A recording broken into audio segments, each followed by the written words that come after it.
Hello ಸ್ನೇಹಿತರೆ, welcome back to my channel. ನಾನು ಸರೋಜಾ. ಸ್ನೇಹಿತರೆ, ತಲೆ ಕೂದಲು ಉದುರ್ತಿದೆ ಅನ್ನೋದಾದರೆ ತುಂಬಾ ಬೇಜಾರಾಗುತ್ತೆ ಎಲ್ರಿಗೂ. ಸೊ ಏನು ಮಾಡಿದ್ರೂ ಸಹ ಕೂಡ ಕೆಲವೊಬ್ಬರಿಗೆ ಹೇರ್ ಫಾಲ್ ಸಮಸ್ಯೆ ಅನ್ನೋದು ಒಂದಿಷ್ಟು ಸಹ ಕೂಡ ಕಡಿಮೆ ಆಗೋದೇ ಇಲ್ಲ.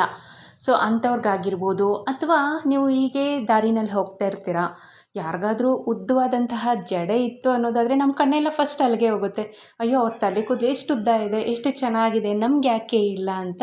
ಸೊ ಆ ರೀತಿಯಾಗಿ ನೀವು ಹೊಟ್ಟೆ ಕಿಚ್ಚು ಬೀಳ್ತಿದ್ದೀರಾ. ಸೊ ಈ ಒಂದು ಹೋಮ್ ರೆಮಿಡಿನ ನೀವು ಟ್ರೈ ಮಾಡಿ, ಹೇರ್ ಫಾಲ್ ಸಮಸ್ಯೆನೂ ಕಡಿಮೆ ಆಗುತ್ತೆ, ಅದರ ಜೊತೆಗೇ ಉದ್ದವಾದಂತಹ ಕೂದಲು ನಿಮ್ಮದಾಗುತ್ತೆ. ಸೊ ಬನ್ನಿ, ತಡ ಮಾಡ್ದೇ ಈ ಒಂದು ಹೋಮ್ ರೆಮಿಡಿನ ಯಾವ ರೀತಿಯಾಗಿ ರೆಡಿ ಮಾಡೋದು ಮನೆಯಲ್ಲೇ ಅಂತ ತಿಳಿಸ್ತಾ ಬರ್ತೀನಿ. ಸ್ನೇಹಿತರೆ, ಈ ಒಂದು ಹೇರ್ ಆಯಿಲ್ನ ರೆಡಿ ಮಾಡೋದಕ್ಕೆ ನಾನು ಮೊದಲನೇದಾಗಿ 1 ಟೇಬಲ್ ಸ್ಪೂನ್ ಆಗೋಷ್ಟು ಮೆಂತ್ಯಕಾಳು, 1 ಟೇಬಲ್ ಸ್ಪೂನ್ ಆಗೋಷ್ಟು ಕಲೋಂಜಿ ಸೀಡ್ಸ್ ಅಂದರೆ ಕಪ್ಪು ಜೀರಿಗೆ, ಮತ್ತು 1 ಟೇಬಲ್ ಸ್ಪೂನ್ ಆಗೋಷ್ಟು ಆಮ್ಲ ಪೌಡರ್, ಇವಿಷ್ಟನ್ನು ಫೈನ್ ಪೌಡರ್ ಮಾಡ್ಕೊಂಡಿದ್ದೀನಿ ಒಂದು ಮಿಕ್ಸಿ ಜಾರ್ಗೆ ಹಾಕಿ. ನಂತರ ಒಂದು ಬಾಣಲಿನ ಇಟ್ಕೊಂಡಿದ್ದೀನಿ ಸ್ಟವ್ ಮೇಲೆ. ಸೊ ನಂತರ ಆದಷ್ಟು ಲೋ ಫ್ಲೇಮಲ್ಲಿ ಇಟ್ಕೊಳ್ಬೇಕಾಗತ್ತೆ. 3 ಟೇಬಲ್ ಸ್ಪೂನ್ ಆಗೋಷ್ಟು ತೆಂಗಿನ ಎಣ್ಣೆಗೆ 1 ಟೇಬಲ್ ಸ್ಪೂನ್ ಆಗೋಷ್ಟು ಹರಳೆಣ್ಣೆನ ಹಾಕ್ಕೊಳ್ಬೇಕಾಗತ್ತೆ. ನಂತರ ನೀವಾಗಲೇ ರೆಡಿ ಮಾಡಿಟ್ಕೊಂಡಿರುವಂತಹ ಪೌಡರ್ನ ಸಂಪೂರ್ಣವಾಗಿ ಇದಕ್ಕೆ ಹಾಕ್ಕೊಳ್ಬೇಕಾಗತ್ತೆ. ಸೊ ನಾನು ಮೊದಲನೇದಾಗಿ ಮೆಂತ್ಯಕಾಳನ್ನು ಹಾಕ್ಕೊಂಡಿದ್ದೀನಿ. ಮೆಂತ್ಯಕಾಳು ನಿಮಗೆಲ್ಲ ಚೆನ್ನಾಗಿ ತಿಳಿದಿದೆ ಅಂದ್ಕೊಂಡಿದ್ದೀನಿ.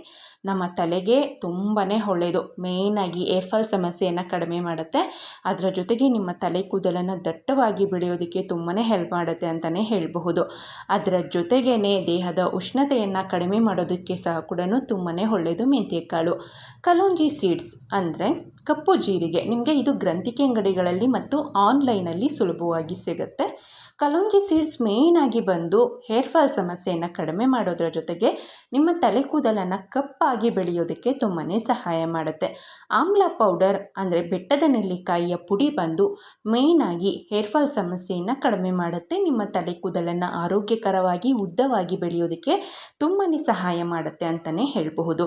ಇವಿಷ್ಟನ್ನು ನೀವು ಆದಷ್ಟು ಒಂದು ಲೋ ಫ್ಲೇಮಲ್ಲಿಟ್ಟು ಒಂದು 5 ನಿಮಿಷ ಚೆನ್ನಾಗಿ ಕಾಯಿಸ್ಕೊಳ್ಬೇಕಾಗತ್ತೆ. ಬೇಗನೆ ಕಪ್ಪಾಗಿಬಿಡುತ್ತೆ. ಸೊ ಆ ಕಾರಣಕ್ಕಾಗಿ ಒಂದು 5 ನಿಮಿಷ ನೀವು ಟೈಮಿಂಗ್ಸ್ ಇಟ್ಕೊಂಡು ಸ್ಟವ್ ಮೇಲೆ ಇದನ್ನು ನೀವು ಈ ಒಂದು ಹೇರ್ ಆಯಿಲ್ನ ರೆಡಿ ಮಾಡ್ಕೊಳ್ಬೇಕಾಗತ್ತೆ. ಒಂದು 5 ನಿಮಿಷ ಚೆನ್ನಾಗಿ ಲೋ ಫ್ಲೇಮಲ್ಲಿ ಇದನ್ನು ಕಾಯಿಸ್ಕೊಂಡಿದ್ದ ನಂತರ ಒಂದು ಸ್ಟ್ರೈನರ್ನ ಸಹಾಯದಿಂದ ಈ ಒಂದು ಹೇರ್ ಆಯಿಲ್ನ ನೀವು ಸಂಪೂರ್ಣವಾಗಿ ಸ್ಟ್ರೈನ್ ಮಾಡ್ಕೊಳ್ಬೇಕಾಗತ್ತೆ.